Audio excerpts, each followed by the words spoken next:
Hello welcome दोस्तों, बहुत बहुत स्वागत है आप सभी का हमारे इस यूट्यूब चैनल को लाइव में। दोस्तों आज की इस वीडियो में हम बात करेंगे लूना के ऊपर। और लूना का प्राइस जो है काफ़ी ज़्यादा डाउन हो चुका है, ऑलमोस्ट 99% के आसपास। तो अभी इसमें क्या पॉसिबिलिटी है और इसका रीज़न क्या है फॉलिंग होने का, वो सबसे पहले हम इस वीडियो में देखेंगे। और आगे क्या ये ग्रो कर सकता है या नहीं, उसके बारे में भी हम यहाँ पे समझने की कोशिश करेंगे। और दूसरा चीज़ हम यहाँ पे बिटकॉइन के ऊपर भी बात करेंगे। अगर आप बिटकॉइन में लॉन्ग टर्म के लिए सोच रहे हो तो आपको एक बिटकॉइन का साइकिल देखना पड़ेगा कि यहाँ पे बिटकॉइन किस तरीके से ग्रो करता है और किस तरीके से यहाँ पे डाउन जाता है, तो उसका भी हम यहाँ पे डिस्कस करेंगे।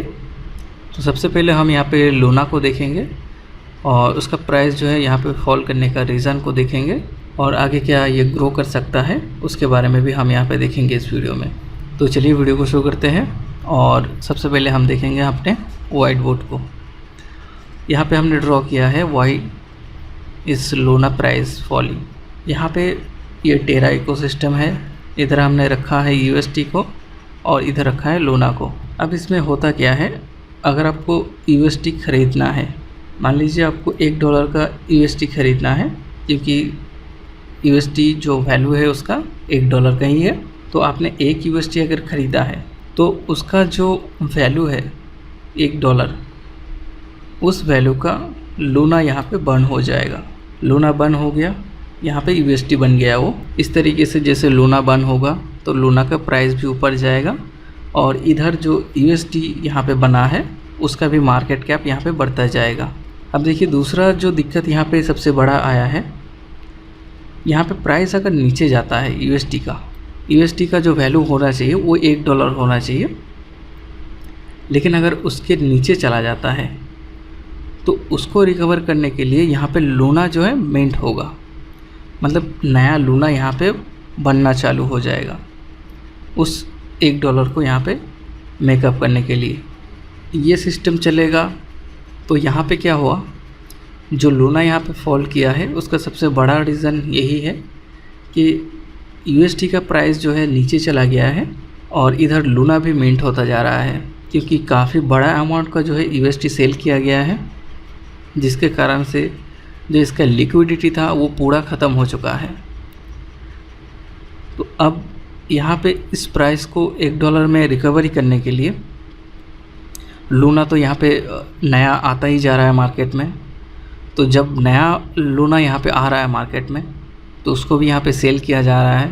तो जब लूना भी सेल हो रहा है और यूएसडी भी ऑलरेडी काफ़ी ज़्यादा डंप है, तो जिसके कारण यहाँ पे लूना का प्राइस भी और ज़्यादा नीचे चला जाता जा रहा है। तो यहाँ पे देख सकते हो लूना करेंटली 0.32 के आसपास यहाँ पे ट्रेड हो रहा है, जबकि इसका जो प्राइस वैल्यू है वो $1 होना चाहिए। जैसे कि आपको वाइट बोर्ड में हमने समझाया है कि प्राइस अगर $1 से नीचे चला जाता है यूएसटी को तो यहाँ पे लूना मिंट होगा। तो यहाँ पे लूना कितना मिंट होगा उसके ऊपर डिपेंड करेगा उसका जो मार्केट कैप है। अब देखिए ये है इसका सर्कुलेटिंग सप्लाई जो है 11.78 बिलियन। तो उसका जो मार्केट कैप है वो भी 11.78 बिलियन का ही होना चाहिए, क्योंकि यहाँ पे $1 अगर वैल्यू होता है मार्केट कैप इसका सेम रहेगा जो इसका सर्कुलेटिंग सप्लाई है। लेकिन यहाँ पे जो इसका मार्केट कैप है वो ऑलमोस्ट इससे 3 गुना कम है। तो उसका मतलब ये है कि अभी जो लूना प्राइस चल रहा है इसमें और ज़्यादा लूना यहाँ पे मिंट होगा, लगभग मान लीजिए और भी 3 गुना ज़्यादा यहाँ पे लूना मार्केट में आएगा। तो इसका प्राइस आप मान लीजिए ऑलमोस्ट ज़ीरो में जा सकता है। यहाँ पे देख सकते हो करंटली जो प्राइस चल रहा है 96.10 के आसपास यहाँ पे ड्रॉप किया है, और प्राइस जो है 0.0284 के आसपास यहाँ पे चल रहा है। तो इसका प्राइस मेरे ख्याल से और भी नीचे आ सकता है, अराउंड मान लीजिए 0.001 के आसपास यहाँ पे आ सकता है। तो अगर आप सोच रहे हो कि यहाँ पे लूना होल्ड करके रखे तो लॉन्ग टाइम में क्या ये फ़ायदा दे सकता है या नहीं, तो मैं आप सभी को यही कहना चाहूँगा, अब यहाँ पे जितना लॉस करने के लिए तैयार हो लूना में, आप उतने का ही बाइंग करें। आप अगर यहाँ पे मान लीजिए $2 से $3 का भी आप अगर लूना बाइंग करते हैं तो भी आपको 100 से ऊपर आपको यहाँ पे लूना मिल जाएगा। तो आप उतना ही लूना यहाँ पे अमाउंट ख़रीद के छोड़ दें। देन उसके बाद अगर इसका USD जो है $1 के वैल्यू में आ पाता है तो यहाँ पे इसका जो लूना का प्राइस है वो यहाँ पे बढ़ने का चांसेस रहेगा। अदरवाइज़ यहाँ पे लूना का प्राइस बढ़ने का कोई भी चांसेस नहीं है अगर ये अपने USD को स्टेबल नहीं कर पाता है $1 के आसपास। तो जब तक ये $1 नहीं जाता है तब तक लूना का प्राइस जो है यहाँ पे रिकवरी नहीं होगा। अगर आप लूना बाइंग के लिए सोच रहे हो तो आप ज़रूर इस वीडियो को समझने की कोशिश करें। जैसे कि हमने यहाँ पे वाइट बोर्ड में समझाया है, आप ज़रूर इसको दोबारा से देखें। तो उम्मीद करता हूँ दोस्तों कि आप जो है ये कॉन्सेप्ट समझ गए होंगे।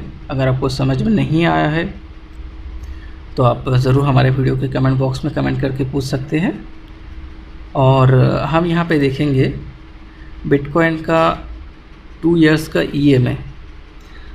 यहाँ पे देख सकते हो, ये हमने कॉइन ग्लास में ओपन किया है इस चार्ट को। यहाँ पे इससे पहले जब भी मार्केट इस 2MA को ब्रेक किया है, इस 2 ईयर EMA को ब्रेक किया है, यहाँ पे देख सकते हो, तो तब तक यहाँ पे मार्केट ने अच्छा खासा फॉलिंग भी किया है। और जब इसके ब्रेकआउट में आया है, उसके ब्रेकआउट के बाद ऑलमोस्ट ऑल टाइम हाई पे यहाँ पे गया है।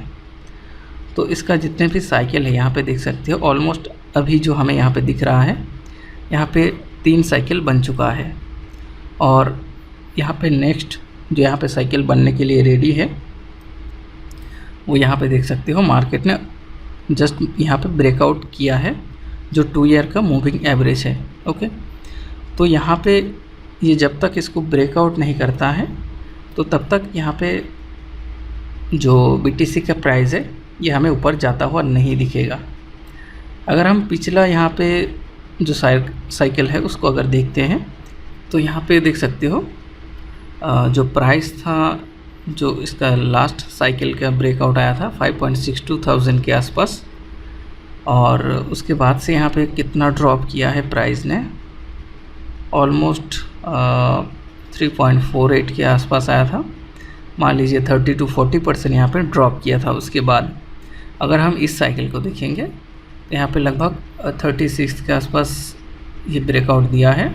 ऑलमोस्ट आप 34 में मान सकते हो। यहाँ से देख सकते हो, यहाँ से अगर 30 to 40% यहाँ पे बिटकॉइन ड्रॉप करता है तो ऑलमोस्ट इस प्राइस के आसपास आने का चांसेस है, क्योंकि यहाँ पे कोई सपोर्ट लेवल नहीं है जो कि 40 के आसपास बन रहा है, 40% के आसपास जो बन रहा है। तो आपको यहाँ पे एक छोटा सा सपोर्ट लेवल दिख रहा है जो कि 45 to 50% के आसपास है। तो यहाँ से अगर प्राइस ड्रॉप करता है तो और भी कितना यहाँ पे डाउन हो सकता है, लगभग 34% या 35% के आसपास यहाँ पे BTC और नीचे आ सकता है। तो अगर BTC उतना नीचे आ सकता है तो ऑल्ट कॉइन भी और ज़्यादा नीचे आएगा। तो अगर अभी आप लोग सोच रहे हो कि ऑल्ट कॉइन में इन्वेस्ट करें या ना करें, तो आप लोगों के लिए मैं कहना चाहूँगा, अगर आप थोड़ा थोड़ा करके बाइंग करते रहें तो वो ज़्यादा बेटर रहेगा। एकदम से ही आप बहुत सारा बाइंग ना करें, क्योंकि आप अगर थोड़ा थोड़ा अमाउंट करके बाइंग करते जाएंगे तो आपका एक एवरेज प्राइस बनता जाएगा। जितना भी प्राइस नीचे आता जाएगा तो आपका एक नीचे की तरफ से एक एवरेज बनता जाएगा। तो आप छोटा छोटा अमाउंट करके बाइंग यहाँ पे करते रहें।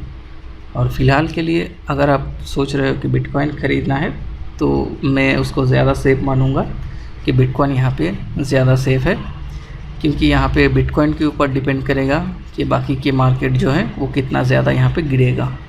तो दोस्तों आज का वीडियो का जो अपडेट है वो मैं यहीं तक ख़त्म करना चाहूँगा और उम्मीद करता हूँ कि वीडियो जो है आप लोगों को काफ़ी हेल्पफुल रहा होगा। तो उम्मीद करते हैं जो हमने यहाँ पे नॉलेज शेयर किया है वो आप लोगों को यहाँ पे समझ में आया होगा। आपके जो भी कुछ सवाल है, आपके जो भी कुछ क्वेरीज है वो हमें वीडियो के कमेंट बॉक्स में कमेंट करके बताइए।